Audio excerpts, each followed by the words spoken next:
दोस्तों, आज मैं आपको अपने जीवन की एक ऐसी घटना बताने जा रहा हूँ जिसे अंत तक सुनकर और मेरी पत्नी की सच्चाई जानकर आपके पैरों तले से जमीन खिसक जाएगी। मेरी पत्नी डॉक्टर थी। एक लड़का हर दूसरे दिन हमारे घर आता और कहता कि उसकी माँ की तबीयत बहुत खराब है और वो मेरी पत्नी को अपने साथ ले जाता। मेरी पत्नी पूरी रात वहीं रहती और अगले दिन वापस आ जाती। ये सिलसिला पिछले कुछ दिनों से चल रहा था। पहले तो मैंने ये सोचकर नजरअंदाज कर दिया कि ये मेरी पत्नी का कर्तव्य है कि वो मरीज की देखभाल करे और उसके पास रहे। लेकिन अब ये मेरी सहन शक्ति से बाहर हो रहा था, क्योंकि कहीं ना कहीं मुझे ये गलत लग रहा था। मुझे डर था कि कहीं वो लड़का अपनी माँ की बीमारी के बहाने मेरी पत्नी को कोई नुकसान ना पहुंचा दे। एक दिन मैंने अपनी पत्नी से कहा कि वो वहां ना रुके, मुझे अच्छा नहीं लगता। तो उसने मुझे चुप करा दिया और कहा कि ये उसकी जिम्मेदारी है, और रही बात उस व्यक्ति की, तो मुझे उसकी चिंता करने की जरूरत नहीं है। मेरी पत्नी के बोल इतने सख्त थे कि मुझे चाहकर भी चुप रहना पड़ा। और सोचते सोचते सुबह हो गई। सुबह जब मैं नाश्ता करके ऑफिस जाने के लिए घर से निकला तो वही लड़का अपनी मोटरसाइकिल से उतरकर हमारे दरवाजे की ओर आ रहा था। मैंने उसे बाहर ही रोक लिया और पहले उसे नमस्ते कहा। उसने भी जवाब दिया और आधा दरवाजा खोलकर अंदर झांकने की कोशिश की। मैंने भी दरवाजे की ओर देखा और फिर उसकी तरफ देखकर पूछा, अब तुम्हारी माँ की तबीयत कैसी है? तो वो कहने लगा, सर इसीलिए मैं आज फिर आया हूँ, उनकी तबीयत ठीक नहीं है। मुझे अफसोस हुआ और मैंने धीमे स्वर में अपनी पत्नी को आवाज लगाई। अंदर से आवाज आई, आ रही हूँ। लेकिन तभी वो लड़का कहने लगा, मैं खुद जाकर डॉक्टर मैडम को बुला लूं। उसकी ये बात सुनकर मुझे बहुत गुस्सा आया, लेकिन मैंने शांत रहते हुए दांत पीस कर कहा, नहीं, इसकी जरूरत नहीं है, वो खुद आ रही है। मेरा सख्त रवैया देखकर वो चुप हो गया और अपनी बाइक के पास जाकर खड़ा हो गया। लगभग 5 मिनट के बाद मेरी पत्नी अपने हाथ में बैग लेकर बाहर आई और मुझे बाय कहकर उस लड़के के साथ चली गई। मेरी नजरें तब तक उसकी मोटरसाइकिल का पीछा करती रहीं, जब तक वो मेरी आंखों से ओझल नहीं हो गई। अचानक मेरे अंदर एक जलन सी उठी। हालांकि मैं जानता था कि मेरी पत्नी के जीवन में मेरा स्थान कोई नहीं ले सकता, फिर भी ना जाने क्यों मुझे ईर्ष्या हो रही थी। जब मोटरसाइकिल मेरी नजरों से गायब हो गई तो मैंने भी अपनी बाइक की स्पीड बढ़ाई और मोहल्ले से बाहर निकल गया। बाइक चलाते समय भी मेरे सभी विचार उसी लड़के पर टिके रहे, जो अचानक बिना बुलाए हमारे जीवन में आ गया था। ऑफिस पहुंचकर मैंने सबसे पहले अपनी पत्नी को फोन किया और पूछा कि वो घर पहुंच गई या नहीं। उसने कहा, मैं अभी उसी औरत के घर पर हूँ, शाम को तुमसे बात करूंगी। फोन रखने के बाद मैंने उसे टेबल पर रखा और आंखें बंद करके गहरी सांस ली, ताकि अपने काम पर ध्यान दे सकूं, क्योंकि सामने ही बॉस का कैबिन था। शाम तक मैं ऑफिस में काम करता रहा, लेकिन इस सोच ने मुझे परेशान कर दिया। जैसे ही मैं काम से फ्री हुआ और ऑफिस से बाहर आया, मैंने फिर से उसी बारे में सोचना शुरू कर दिया। ये विचार मेरे दिमाग पर हावी होने लगे। मैंने बाइक स्टार्ट की और स्पीड बढ़ाकर उसे सड़क पर दौड़ाने लगा। मेरी आंखें फटी जा रही थी। बार बार सोचने से मेरी नींद उड़ चुकी थी।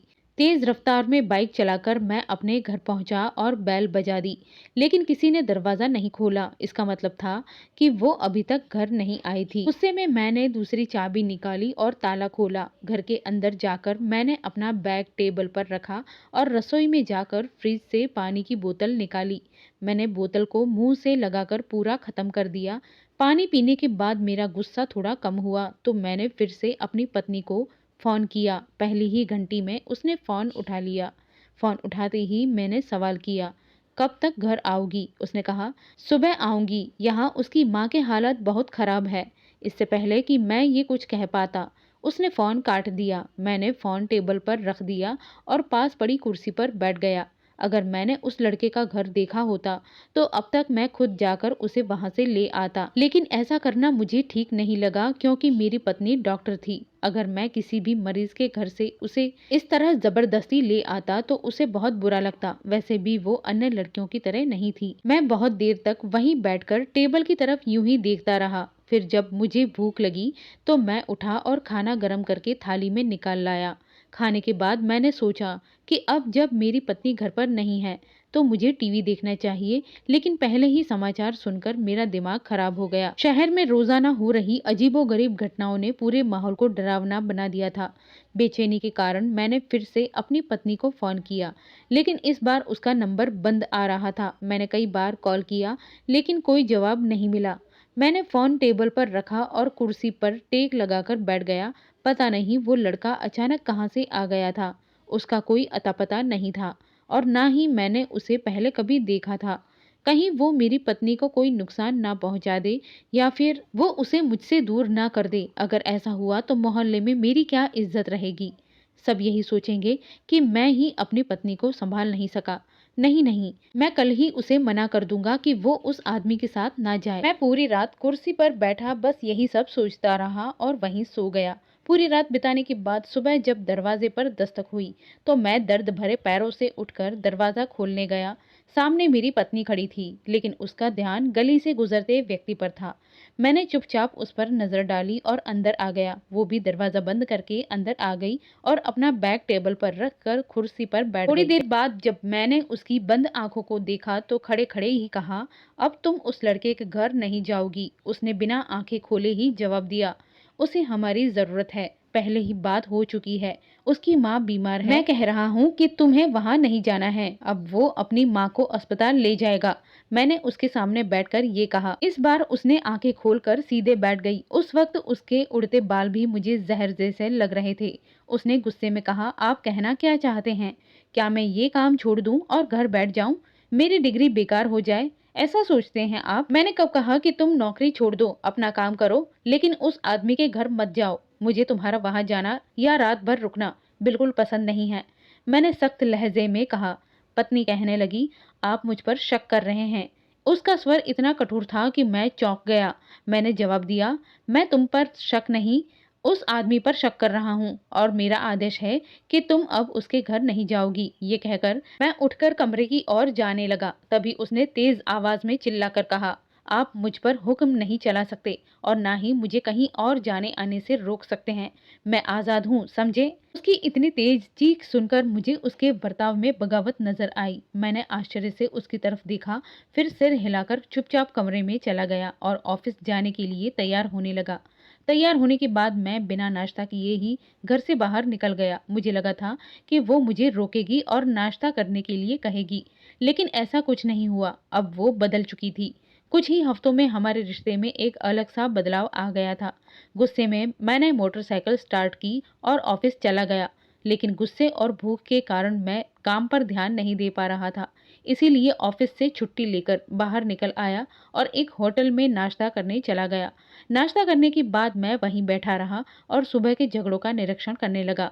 क्या मेरी पत्नी उस आदमी के घर जाने के लिए मुझसे लड़ने लगी? मैं यही सब सोच रहा था, क्या उसने मुझसे विश्वासघात किया है? ये सब एक दिन में नहीं हुआ था और ये एक हफ्ते में भी नहीं हो सकता था। वो उस आदमी से शादी से पहले से भी मिलती रही होगी, वरना वो शुरुआत में मुझसे इस तरह बात नहीं करती थी। जब एक विचार खत्म हुआ तो दूसरा विचार आ गया, जिसे मैंने मासूम समझा था, वो भी उस आदमी के साथ था। वे दोनों मिलकर मेरी आंखों में धूल झोंक रहे थे। वो आदमी अपनी माँ की बीमारी का फायदा उठाकर मेरी पत्नी को अपने साथ ले जाता था। भगवान ही जाने उनके बीच क्या संबंध था, जिससे वो इतना कठोरता से बात कर रहा था। उनके घर जाकर उन्हें एक साथ देखकर मेरे शरीर में आग लग गई थी, जिससे मेरा दिल जलने लगा था। मेरा दिल में इतनी नफरत पैदा हो गई थी कि जैसे ही मेरी पत्नी का नाम दिमाग में आता, मेरे मुंह से अजीब शब्द निकलने लगते। शाम तक मैं बिना किसी उद्देश्य के मोटरसाइकिल चला रहा था, फिर थक कर घर वापस आ गया। घर के सामने मोटरसाइकिल रोकी और चाबी से दरवाजा खोला और अंदर प्रवेश किया। कमरे से किसी की आवाज आ रही थी। मैं बिना कोई आवाज किए कमरे के बाहर खड़ा रहा और अपनी पत्नी को देखा, जो कमरे में थी और फोन पर किसी से बात कर रही थी। वो कह रही थी, तू समय पर दवाइयाँ देता है ना? अगर मुझे लगता है कि घर से निकलकर तुझसे मिलना मेरे लिए मुश्किल हो सकता है क्योंकि मेरा पति नहीं है, तो मैं भी तुझसे मिलने आ सकती हूँ। लेकिन तू ध्यान रखना, अगर स्थिति ज्यादा खराब हो गई तो हमें अपना आखिरी कदम उठाना होगा। मुझे इसकी कोई परवाह नहीं है। ये सुनकर मैं दरवाजे से हटकर रसोई में आ गया और जानबूझकर बर्तन गिराने की आवाज की। मैंने एक गिलास उठाकर जोर से टाइल्स पर फेंका और फ्रिज से पानी की बोतल निकालकर जोर से नीचे रख दी। बर्तन गिरने की आवाज़ सुनकर मेरी पत्नी कमरे से बाहर आकर बोली, कौन है? उसकी आवाज़ में डर था। मैंने कोई जवाब नहीं दिया और बोतल का ढक्कन खोलकर गिलास में पानी भरने लगा। इस बार मुझे पैरों की आवाज़ रसोई की तरफ आती हुई महसूस हुई।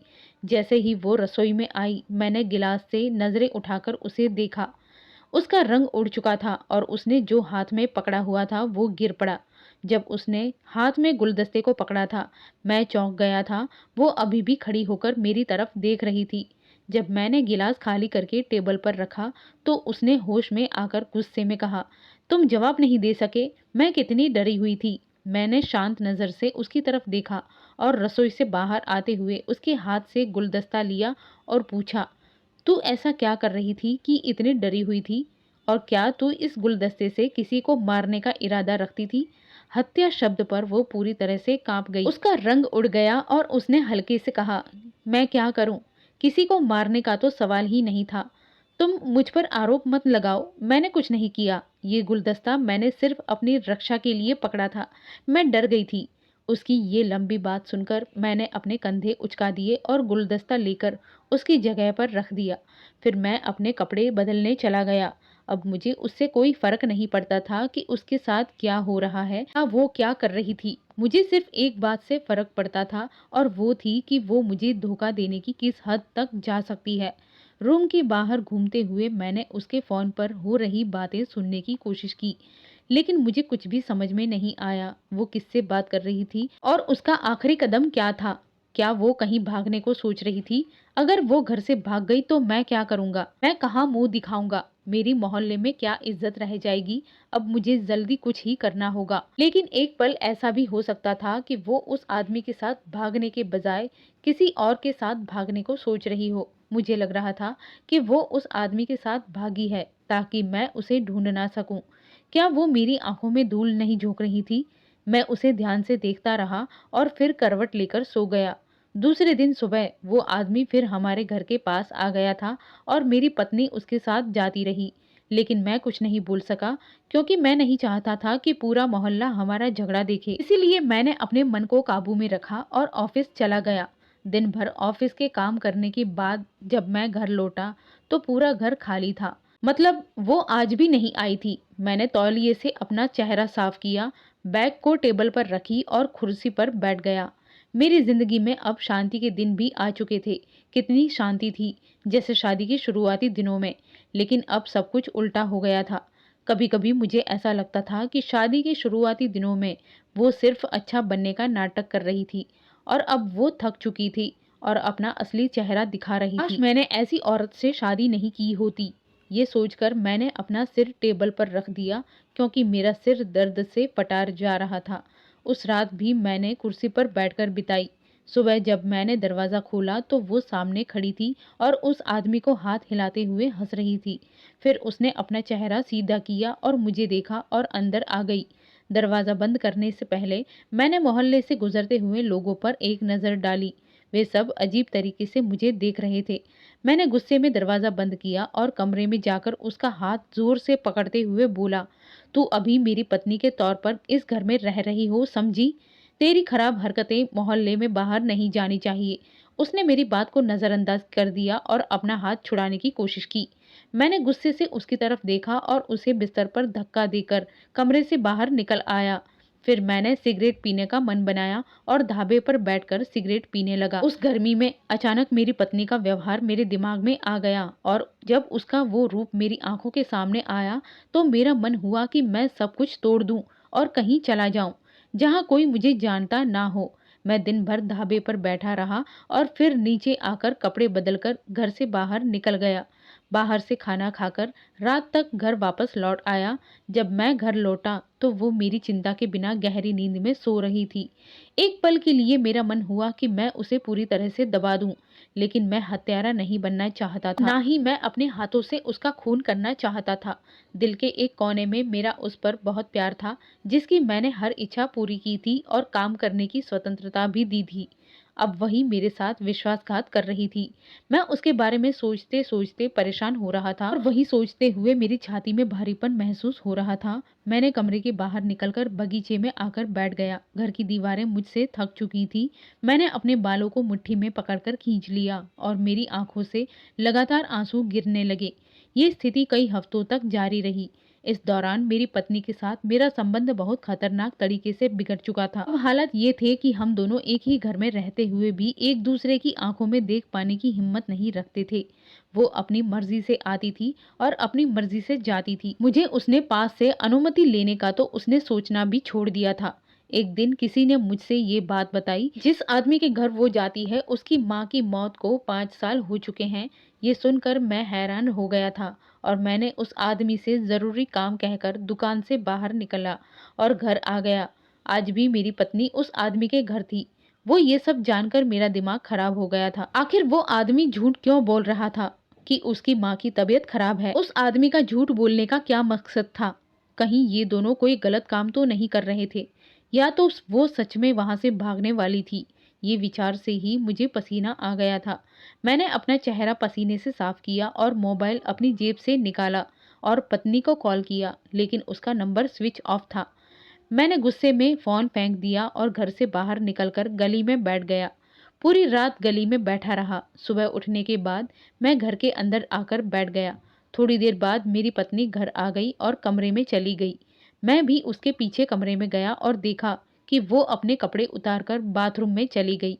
5 मिनट बाद वो बाथरूम से बाहर आई और बार-बार कुछ करने लगी। मैंने उससे पूछा, "तुम अभी कहाँ जा रही हो?"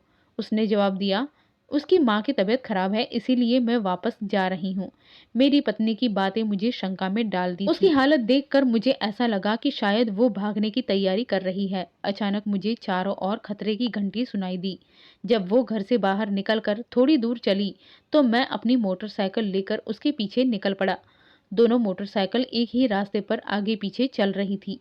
थोड़ी देर बाद जब आगे वाली मोटरसाइकिल रुक गई, तो मैंने भी अपनी मोटरसाइकिल रोकी और एक फ्लैट के ऊपर की तरफ देखा। फिर मैंने अपनी पत्नी को देखा, वो दोनों अंदर जा रहे थे। मैं भी उनके पीछे उसी घर में घुस गया और उसी कमरे में पहुंचा जहां वे दोनों गए थे। सामने बिस्तर पर एक बेहोश औरत पड़ी हुई थी और मेरी पत्नी उसे इंजेक्शन दे रही थी। फिर वे दोनों उठे और कमरे के दूसरे कोने में बात करने लगे। वो आदमी मेरी पत्नी से कह रहा था, "दीदी, इसे इंजेक्शन लगा दिया है, अब क्या लगता है ये मर जाएगी?" मेरी पत्नी ने जवाब दिया, "हाँ, मर जाएगी। जो कुछ भी इसे दिया है उसका असर शुरू हो गया है। अब वो 3 दिन में मर जाएगी और फिर उसकी सारी संपत्ति तुम्हारे और मेरे हिस्से में आ जाएगी।" ये सुनकर मेरा दिमाग खराब हो गया। वो मेरी पत्नी को दीदी क्यों कह रहा था? मैंने तुरंत पुलिस को फ़ोन किया और थोड़ी देर में पुलिस आ गई। पुलिस कमरे में घुसी और मेरी पत्नी और उस व्यक्ति का रंग उड़ गया था। मैंने आगे बढ़कर उस व्यक्ति को ज़ोर से थप्पड़ मारा और उसका कॉलर पकड़ते हुए कहा, "तुम जल्दी से बताओ, तुम दोनों क्या कर रहे हो? नहीं तो मैं तुम्हारी बहुत बुरी हालत कर दूंगा।" सिर्फ एक थप्पड़ से वो व्यक्ति सच बोलने लगा। उसने कहा, "ये मेरी बहन है और कुछ साल पहले मेरे परिवार के लोगों ने मुझे लालच के कारण घर से निकाल दिया था और तुम्हारी शादी में कोई भी मेरे बारे में नहीं बोल रहा था, क्योंकि मैं उनके लिए महत्व नहीं रखता था। घर से बाहर निकलने के बाद मैंने उस लड़की को अपने प्यार के झूठे जाल में फंसाया, क्योंकि मैं काम नहीं कर रहा था और खाने के लिए परेशान था। एक दिन मैंने तुम्हें और दीदी को बाजार में देखा। फिर एक दिन दीदी के क्लिनिक में गया और दीदी से मदद मांगी। दीदी मुझे शुरुआत से बहुत प्यार करती थी, इसलिए वो तुरंत मान गई और मदद करने लगी। इसी कारण मैंने दीदी को हर रोज अपने साथ ले जाना शुरू किया। मेरी पत्नी और उसके भाई ने अपना गुनाह कबूल कर लिया था, इसलिए पुलिस ने उन्हें कोर्ट में पेश किया और उनकी उम्र के हिसाब से सजा दी गई। उस लड़की को मेरी पत्नी ने जहर दिया था, लेकिन हमने उसे बचा लिया था।